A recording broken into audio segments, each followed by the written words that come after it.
I've seen the huge influence that donors and lobbyists have had, and you've seen also the most recent corruption scandals here in New South Wales. And so whenever I talk about how we create sustainable, livable cities, it's always about this issue of clean politics.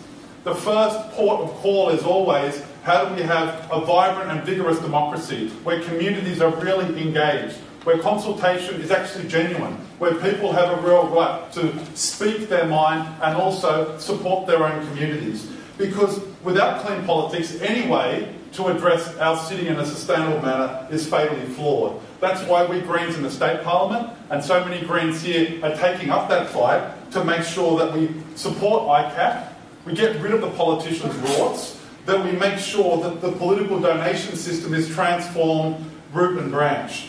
And for the Greens here in New South Wales, that's culminated in our Clean Politics Charter, which I invite you all to visit. Go online, you can just Google it, and have a look at what we're saying in the Parliament about how we need to clean up politics. Well, we've had some successes. I want to talk a little bit about the classic example of what's wrong with politics here in New South Wales, and go no further than Paco's Casino at Barangaroo. That was the most disgraceful capitulation by Labor. Crown Casino simply employed two former General Secretaries. Carl Batar was employed, and we know that Mark Abbott was employed, and Labor rolled over.